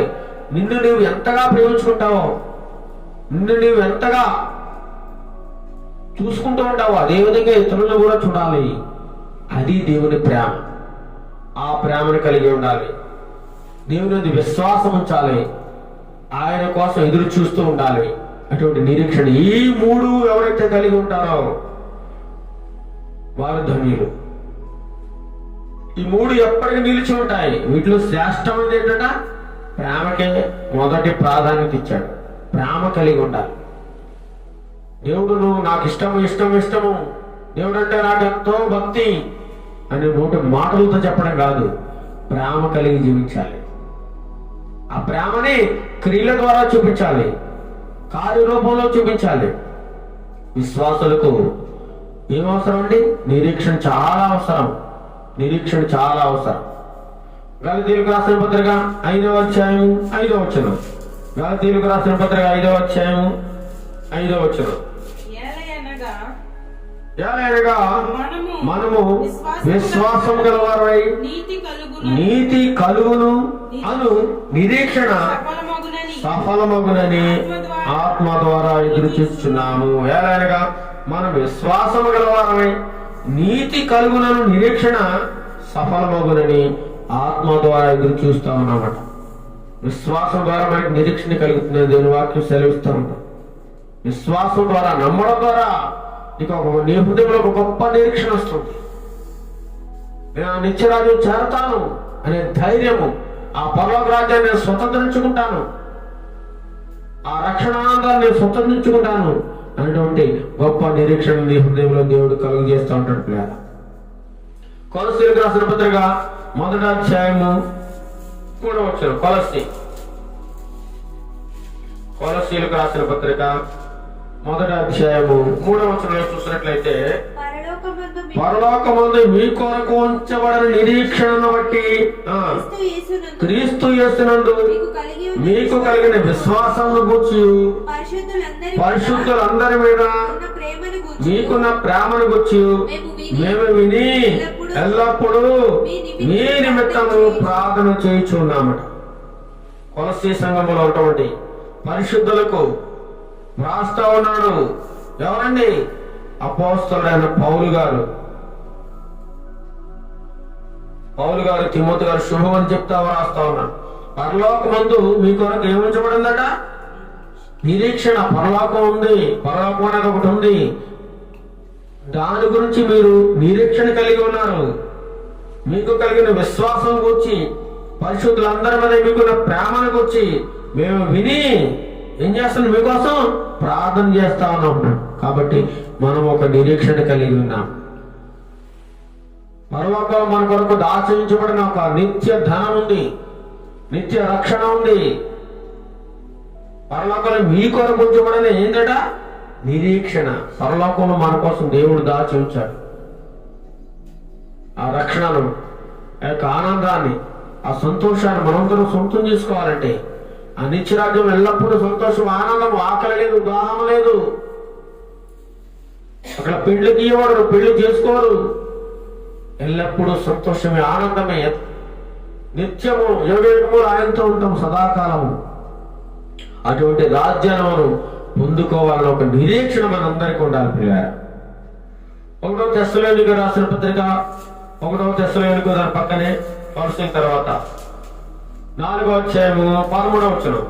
త్వరగా ముగించుకుందాం. 4వ అధ్యాయము 13. సహోదరులారా, నిరీక్షణ లేని ఇతరుల వలె మీరు దుఃఖపడకుండా నిమిత్తము నిద్రించుచున్న వారిని గురించి మీకు తెలియకుండా మాకు ఇష్టం లేదు. నిద్రించుచున్నవారు అంటే ఎవరు? చనిపోయిన వారు. మనం అంటాం చచ్చిపోయాడు అంటాం. దేవుని దృష్టిలో అదేంటది? నిద్ర. ఏంటండి? నిద్ర. మరి నిద్రపోయినాడు మరలో ఒకసారి లేస్తాడా లేవడా? లేస్తాడు. మనం అనుకుంటాం చనిపోయాడు, ఇంకా అయిపోయింది, వెళ్ళిపోయాడు అనుకుంటాం. కానీ దేవుడు సెలవిస్తా ఉన్నాడు వాక్యం ద్వారా, అది నిద్ర. నిరీక్షణ లేని అన్యజనులు, దేవుడు ఎరిగిన వారు ఏమనుకుంటారు? దుఃఖిస్తూ ఉంటారు, ఏడుస్తూ ఉంటారు. అయ్యో చనిపోయాడు, ఇంకా రాడిక అయిపోయింది, ఇక తిరిగి లేవడు అనుకుంటారు. నిరీక్షణ లేని ఇతరుల వలె మనం ఏడవకూడదట. చనిపోయిన వారి గురించి మనం ఏడవకూడదు. వారు మళ్ళీ తిరిగి లేస్తారు. ప్రభువునందు మృతులైన వారు మొదట లేస్తారట. ఎవరైతే ప్రభువునందు మృతులైన వారు ఉన్నారో వారు ధన్యులు, వారు మొదట లేస్తారు. నిద్రించుచున్న వారిని గురించి మీకు తెలియకుండా మాకు ఇష్టం లేదు. యేసు అదే ప్రకారం, యేసు మృతు పొంది తిరిగి లేచినని మనము నమ్మిడలా అదే ప్రకారము యేసునందు నిద్రించిన వారిని దేవుడు ఆయనతో కూడా వెంట పెట్టుకుని వచ్చును. అటువంటి గొప్ప నిరీక్షణ కావాలి. దేవుడు ఆయనతో కూడా మళ్ళీ లేపి మహిమ శరీరముతో ఆయనతో కూడా తీసుకుని పోతాడు నిద్రించిన వారిని. అందుకే చనిపోయినప్పుడు అనేక మంది ఏడుస్తూ ఉంటారు తప్ప మీరు అలా ఏడవద్దు. నిద్రిస్తున్న వారిని గురించి మీరు దుఃఖపడాల్సిన అవసరం లేదు. మీకు ఒక నిరీక్షణ కలిగి ఉండండి మీరు. ఎందుకని? ఏంటా నిరీక్షణ? వారు మరలా తిరిగి లేస్తారు. తిరిగి లేస్తారు. యేసుప్రభు ఎలా అయితే మృతి పొంది తిరిగి లేచాడో అదే విధముగా ఆయన యందు మృతులైన వారు మళ్ళీ ఆయనతో కూడా తిరిగి లేస్తారు.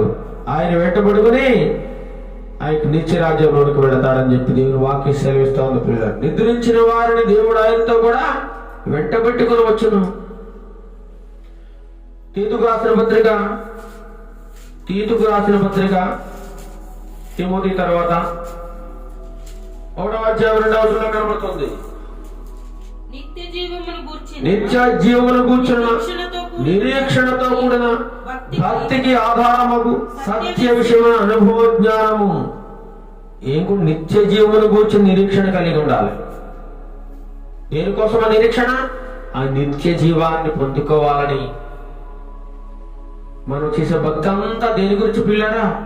ఆ నిత్య జీవాన్ని పొందుకోవాలని, ఆ పరలోక రాజ్యాన్ని పొందుకోవాలని. మన దైవ సంధానానికి వస్తున్నాం, పాటలు పాడుతున్నాం, ప్రార్థన చేస్తున్నాం, ఉపవాసం ఉంటున్నాం, కానుకలు ఇస్తున్నాం. ఇదంతా చేసే దేనికోసం అంటే మన గురి, మన గమ్యము, మనం వెళ్ళవలసిన చోటు ఉంటుంది. దానికోసం మనం నిరీక్షణ కలిగి ఉన్నాము, ఎదురు చూస్తూ ఉన్నాము. దానిని మనం సొంతం చేసుకోవాలి. దాని మీదే ఆశ పెట్టుకుని జీవించాలని దేవుని వాక్యం సెలవిస్తాం. నిత్య జీవమును కూర్చున్న నిరీక్షణతో కూడిన భక్తి చేయాలి. నిరీక్షణతో కూడిన భక్తి. ఏదో పై భక్తి నేను ఆ నిత్య రాజ్యాన్ని తీసుకుని వెళ్ళదు. ప్రభువా ప్రభువా అని పెదవులతో ప్రార్థించేవాడు కానీ, ఆరాధించేవాడు కానీ పరలోక రాజ్యము చేతడా? చేతడు. ఎవరైతే నా తండ్రి చిత్త ప్రకారము, ఎవరైతే దేవుని ఉద్దేశాన్ని నెరవేరుస్తాడో, ఆయన మనసులో ఉన్న కోరికను ఎవరైతే తెలుసుకుని నెరవేరుస్తూ ఆ ప్రకారంగా జీవిస్తారో వారు మాత్రమే యొక్క పరలోక రాజ్యము, ఆ నిత్య రాజ్యం చేస్తారు తప్ప ప్రభువా ప్రభువా ప్రతి వాడు పరలోక రాజ్యంలోకి వెళ్ళడు. ధనవంతులైతే అసలే వెళ్ళారు. ఎందుకంటే వారి హృదయం అంతా ఎక్కడ ఉండదు? ధనం మీద ఉంటది. కాబట్టి వారికి పరలోక రాజ్యం లేదని దేవుని వాక్యం సెలవిస్తా ఉంది. నిత్య జీవానికి వారసులు కావాలంటే మనకి ఒక నిరీక్షణ ఉండాలి. నిత్య జీవనం కూర్చొని నిరీక్షణ మనకు ఉండాలి. ఆ నిత్య రాజ్యాన్ని స్వతంత్రించుకోవాలని ఒక నిరీక్షణ, బలమైన ఆశ, బలమైన కోరిక కలిగి మనం ఈ లోకంలో జీవిస్తూ ఆయన మరలా రెండవసారి వస్తాడు, ఆయనతో పాటు నేను వెళ్ళాలి అంటే నిరీక్షణ కలిగి మనం జీవించాలని నేను వాక్యం సెలవిస్తాం. అదే తీతుకు పత్రిక 3:7 చూసినట్లయితే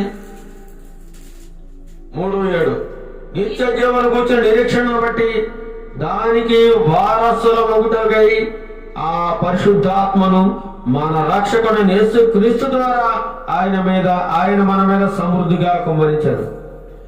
నిత్య జీవన కూర్చొని నిరీక్షణ బట్టి మనం చెప్పుకున్నాం. నిత్య జీవాన్ని కూర్చొని మన నిరీక్షణ ఉన్న దానికి వారసులు అవడానికి, దాన్ని స్వతంత్రించుకోవడానికి, దానికి కుమారులుగా మనం స్వీకరింపబడడానికి ఆ పరిశుద్ధాత్మను మన రక్షకుడైన యేసుక్రీస్తు ద్వారా మన మీద సమృద్ధిగా ఉంచాడు. యేసు ప్రభువు వెళ్ళిపోతూ ఒక ఆదరణకర్తను, ఆయనే పరిశుద్ధాత్మ. ఈనాడు మనందరి మీద, మన సంఘాల మీద, మన గృహాల మీద దేవుని ఆత్మ మనతో పాటు ఉంది.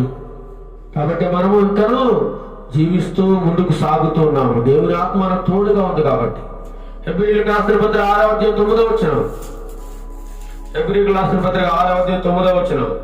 అయితే ప్రియులారా, చెప్పండి. అయితే ప్రియులారా, మేము ఇలాగూ చెప్పుచున్నాను, మీరెంతకంటే మంచిది రక్షణకరమైనదైనా స్థితిలోనే ఉన్నారని రూఢిగా నమ్ముచున్నామా? మీరు చేసిన కార్యమును మీరు పరిశుద్ధులకు ఉపచారం చేసి ఇంకను ఉపచారము చేయుచుండుట చేత తన నామమును బట్టి చూపిన ప్రేమను మార్చుటకు దేవుడు అన్యాయస్తుడు కాదు. దేవుడు అన్యాయస్తుడు కాదు అని సెలవిస్తా ఉన్నాడు. మనం ఒకరి మీద ఒకరు ఏం చూపించాలంటే ప్రేమను చూపించాలి. ఆ ప్రేమను దేవుడు, నువ్వు చూపించిన ప్రేమను, నువ్వు చేసిన ధర్మ కార్యాలను దేవుడు ఎన్నటికీ మర్చిపోయేవాడు కాదు. నువ్వు చేసిన దానిని బట్టి నీకు తప్పకుండా దేవుడు నీకు గొప్ప బహుమానం ఇచ్చేవాడుగా ఉన్నాడు. పిల్లారా, గొప్ప బహుమానం ఇస్తాడు దేవుడు. అదే విధముగా చూడండి, హెబ్రీయులకు రాసిన పత్రిక 10వ అధ్యాయం 23వ వచనంలో, 10వ అధ్యాయం 23లో కూడా చూసినట్లయితే, వాగ్దానం చేసిన వాడు నమ్మదగిన వాడు కనుక మన నిరీక్షణ విషయమై మనం ఒప్పుకొన్నది నిశ్చలముగా పట్టుకుందాము. మన దేవుడు ఎలాంటి వాడట? నమ్మదగిన వాడు. నీకు ఒక నిత్యరాజ్యం ఉంది, నీకు పరలోక రాజ్యం ఇస్తానని దేవుడు చెప్పాడు. కాబట్టి దాని విషయంలో మనం నమ్మకం కలిగి ఉండాలి. దానికోసం ఎదురు చూస్తూ ఉండాలి. ఆ దేవుని మీద నిరీక్షణ కలిగి ఉండాలని దేవుని వాక్యం సెలవుస్తా ఉంది. పిల్లలు, సంపూర్ణమైన నమ్మకాన్ని కలిగి ఉండాలి. సంపూర్ణమైన నమ్మకాన్ని, వాగ్దానం చేసినవాడు నమ్మదగిన వాడు. కాబట్టి ఆ నమ్మకాన్ని మనం నిలబెట్టుకోవాలి, నిరీక్షణ కలిగి ఉండాలి. చివరిగా 1 యోహాను పత్రిక 3వ అధ్యాయము 3వ వచనం చదువుకుని మనం ముగించుకుందాం. 1 యోహాను పత్రిక 3వ అధ్యాయము 3వ వచనం. ఆయన యందు ఈ నిరీక్షణ పెట్టుకున్న ప్రతివాడును ఆయన పవిత్రుడైనట్టుగా తన్ను పవిత్రుడిగా చేసుకొనును. తన్ను పవిత్రుడిగా. ఇప్పుడు దేవుడు పరిశుద్ధుడు కాబట్టి మనం కూడా ఎలా ఉండాలట? పరిశుద్ధంగా ఉండాలి. ఆయనందు నిరీక్షణ కలిగి ఉన్నాము. నిరీక్షణ ఉంటే సరిపోతుందా? ఆయన ఏ విధంగా అయితే పరిశుద్ధంగా ఉన్నాడో అటువంటి పరిశుద్ధత మనమును కలిగి ఉన్నప్పుడే మన నిరీక్షణకు ఒక ఆధారం కనబడుతుంది. మన నిరీక్షణకు ఆధారం ఎవరండి? యేసు ప్రభు వారు. ప్రతి క్రైస్తవుని జీవితంలో నిరీక్షణ అనేది ఒక ముఖ్యమైన లక్షణం. ప్రియులారా, ముఖ్యమైన ఘట్టం ఇది. ప్రతి ఒక్కరూ నిరీక్షణ కలిగి ఉండాలి. మన నిరీక్షణ, మన గమ్యం ఏంటి? యేసు ప్రభు వారు త్వరగా వస్తున్నారు, ఆయనతో కూడా నేను ఎత్తబడాలి అనేటువంటి నిరీక్షణ కలిగి ఉండాలి ప్రతి ఒక్కరు. పరలోకమందు మనకు మేలు కలుగుతుంది అనే నమ్మకంతో, అనే నిశ్చయంతో మనమందరం ఆశ కలిగి ఎదురు చూడటమే దాన్నే నిరీక్షణ అంటాం. పిల్ల, బలమైన విశ్వాసాన్ని కలిగి ఉండడం ద్వారా మనకు నిరీక్షణ కలుగుతుంది. ఆయన రెండవ రాకడలో ఆయనతో కూడా ఎత్తబడతామనే నిరీక్షణ కలిగి ఉండాలి. అంతేకాకుండా మృతుల్లో పునరుత్థానం కలుగుతున్న నిరీక్షణ కలిగి ఉండాలి. ఎవరైతే చనిపోయిన వారు మరలా తిరిగి లేస్తారో ఆయన రెండవ రాకడలో, క్రీస్తు పునరుత్థానం ద్వారా మనకి ఏం కలిగింది? బలమైన నిరీక్షణ కలిగింది. పిల్లలు, ఆయన రెండవ రాకడ అతి సమీపంగా మనం నమ్మాలి. పరలోకంలో మన కొరకు ఉంచబడిన రక్షణను మనం పొందుకుంటాం అనేటువంటి నిరీక్షణ కలిగి ఉండాలి. దేవుని మీద ఎవరైతే అమృతమైన ప్రేమ కలిగి విశ్వాసం కలిగి ఉంటారో వారిలో గొప్ప నిరీక్షణ కలిగి ఉంటారని దేవుని వాక్యం సెలవుస్తోంది. ఈ లోకములో ఉన్న సమస్తాన్ని మనం పెట్టగాయించుకొని ఈ లోక ఆశలన్నింటినీ మనం చంపుకొని ఆ దేవుని మీద మాత్రమే నిరీక్షణ కలిగి ఉండాలని, అటువంటి నిరీక్షణ దేవుని నమ్మిన బిడ్డలకి చాలా అవసరమని ఈరోజు దేవుడు మనందరికీ తెలియజేస్తున్నాడు. నిరీక్షణకు ఆధారమై వాడు ఎవరు? యేసు ప్రభువారు. మన గురి, మన గమ్యము, మన నిశ్చయిత యేసు ప్రభువారే. ఆయన కోసం ఎదురు చూస్తూ ఉండాలి. ఆయన కోసమే మనం బ్రతకాలి. ఆయన కోసమే నిరీక్షణ కలిగి ఉండాలి. ఆయన మీద మన విశ్వాసం పెట్టుకొని జీవించాలి. అంతే తప్ప ఈ లోకాస్తులు, బంగారు నగలు, ఇళ్ళు, భూములు, ఏమండి వస్తు సంపదలు ఇవి కాదు మన నిరీక్షణ. పరలోకం కోసం మనం నిరీక్షణ కలిగి ఉండాలి ప్రియులారా. అటువంటి గొప్ప నిరీక్షణను దేవుడు మన అందరి హృదయాల్లో సమృద్ధిగా దయచేయునుగాక. ఆమేన్. ప్రార్థన చేసుకుందాం. మహాపరిశుద్ధుడైన మా ప్రియ పరలోకపు తండ్రి, నీకు పరిశుద్ధమైన నామానికి వందనాలు స్తోత్రాలు చెల్లిస్తున్నాం ప్రభా. ఇంతవరకు తండ్రి ప్రభా మాతో మా అందరితో మాట్లాడిన తండ్రి ప్రభు నిరీక్షణను కూర్చిన వాగ్దానం బట్టి మీకు వందనాలు స్తోత్రాలు చెల్లిస్తున్నాం ప్రభా. మా నిరీక్షణ ఈ లోక ఆశల మీద, ఈ లోక తండ్రి ప్రభు కోరికల మీద మా కాదు కానీ నీ మీదే మేము తండ్రి ప్రభా నీ కోసం ఎదురు చూసేవారుగా మా అందరి హృదయాల్లో ఒక గొప్ప నిరీక్షణ దయచేయండి ప్రభా. ఈ నిరీక్షణ గొప్ప విశ్వాసం ద్వారా మేము సొంతం చేసుకోవడానికి నీ కృపను సహాయం దయచేయండి ప్రభా. మేమేదో సంపాదించాలని తండ్రి ప్రభా ఈ లోకంలోకి రాలేదు. మేమేదో ఉన్నతంగా జీవించాలని మమ్మల్ని ఈ లోకంలో ప్రవేశపెట్టలేదు. కానీ ప్రభా ఈ లోకంలో నీ యొక్క ప్రేమను అందరికీ పంచడానికి, సత్క్రియల ద్వారా మేము నీతిమంతులుగా తీర్చబడడానికి ప్రభా ఈ లోకంలో పంపించావు. నిన్ను ఆరాధించడానికి, నిన్ను స్తుతించడానికి, నిన్ను మహిమపరచడానికి మాత్రమే మమ్మల్ని ఈ లోకంలో పంపించావు తప్ప మా కోరికలు, మా ఆశలు, మా యొక్క జీవితమును మా ఇష్టానుసారంగా జీవించడానికి ఈ లోకంలోకి మీరు పంపించలేదనే విషయాన్ని మేమందరము తండ్రి గ్రహించడానికి, తెలుసుకోవడానికి నీ కృపను సహాయం దయచేయండి ప్రభా. మాకు గొప్ప నిరీక్షణ ఉంది ప్రభా. ఆ నిరీక్షణ ఏమంటే నీ యొక్క పరలోక రాజ్యాన్ని మేమందరము స్వతంత్రించుకోవాలి ప్రభా. నిరీక్షణ లేని అన్ని జనుల్లో మేము ఉండకుండా, నిరీక్షణ లేని ఇతరుల వల్ల మేము ఉండకుండా, దుఃఖపడకుండా, నిద్రించిన వర్షులు మేము దుఃఖపడకుండా మరలా తిరిగి లేస్తాము అనేటువంటి గొప్ప నిరీక్షణ కలిగి సదాకాలం మీతో ఉంటాము. ఆ పరలోక రాజ్యాన్ని మేమందరం స్వతంత్రించుకుంటాము. ఆ నిత్యరాజ్యాన్ని మేము పొందుకుంటాము అనేటువంటి నిరీక్షణ కలిగి అంటే మేము భక్తి చేయడానికి, నిన్ను ఆరాధించడానికి నీ కృపను సహా మీ ప్రియబిడ్డలందరికీ దయచేయండి నాయన. నిరీక్షణకు ఆధారమైన దేవుడు తండ్రి ప్రభా, నిరీక్షణకు ఆధారభూతుడవు తండ్రి ప్రభా. సర్వ సృష్టి నీకు లోబడుతుంది ప్రభా. సర్వ సృష్టి కూడా నీ నిరీక్షణ కోసం ఎదురు చూస్తుంది. నీ రెండవ రాకడ కోసం నిరీక్షణ కలిగి ఉంది ప్రభా. నాయన ఈ సృష్టి నీ కోసం ఎదురు చూస్తున్నప్పుడు మానవ మాత్రము మంటితో దయచేయబడిన వారము మేము కేవలం ఎంత తండ్రి ప్రభా. మేము ఇంకా అధికమైన భయము, భక్తి చేత, విశ్వాసం చేత నిరీక్షణ కలిగి నిన్ను గూర్చి కీర్తించడానికి, నిన్ను గూర్చి మేము ఎదురు చూడడానికి నీ కృపను మా ప్రియుడందరికీ దయచేయండి, దీవించండి, ఆశీర్వదించండి. ప్రతి ఒక్కరి హృదయాల్లో నిరీక్షణ దయచేయండి ప్రభా. నాయన నిన్ను గూర్చిన నిరీక్షణ, నిన్ను గూర్చిన ఆశ, నిన్ను గురించి ఎదురు చూసే బిడ్డలుగా మేమందరం ఉండడానికి నీ కృపా సహాయము అందరికీ మెండుగా దయచేయమని దీవించి ఆశీర్వదించమని, ఈ వాక్యమును అందరి హృదయాల్లో నూరంతలుగా, అరుదంతలుగా ఫలింపజేయమని, వాక్యానుసారమైన జీవితాన్ని జీవించడానికి నీ ప్రియ బిడ్డలందరికీ దయచేయమని నజరేయుడైన యేసుక్రీస్తు నామములో అడిగి ప్రార్థన చేస్తున్నాం తండ్రి. ఆమేన్, ఆమేన్. పరలోక ప్రార్థన.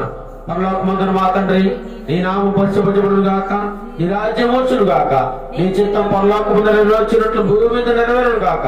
మాకు కావలసిన అనుదిన ఆహారం వేడ మాకు దయచేయము. మా నమస్సులు మేము క్షమించడం బాలము క్షమించము. మాకు శోధనలకు పేరును తప్పించము. ఎందుకంటే రాజ్యము, బలము, మహిమ నిరంతరమునేమైనా తండ్రి. ఆమేన్, ఆమేన్. ఆశీర్వాదం. మన తండ్రి దేవుని ప్రేమయు, మన ప్రభువైన యేసుక్రీస్తు కృపయు, పరిశుద్ధాత్మ దేవుని యొక్క అన్యోన్య సహవాసము ఇప్పుడు ఎల్లప్పుడూ సదాకాలము మేమందరం నిరీక్షణ కలిగి తండ్రి ప్రభా నీ యొక్క నిత్య రాజ్యాన్ని స్వతంత్రించుకోవాలనే నిరీక్షణతో మేమందరం ముందుకు సాగడానికి నీ కృపను, సహాయమును మా ప్రియ బిడ్డలందరికీ దయచేయమని యేసుక్రీస్తు నామములో అడిగి ప్రార్థిస్తున్నాం తండ్రి. ఆమేన్, ఆమేన్, ఆమేన్. అందరికీ వందనములు. ప్రభు మిమ్మలను మీ కుటుంబాలను దీవించి ఆశీర్వదించును గాక. ఆమేన్.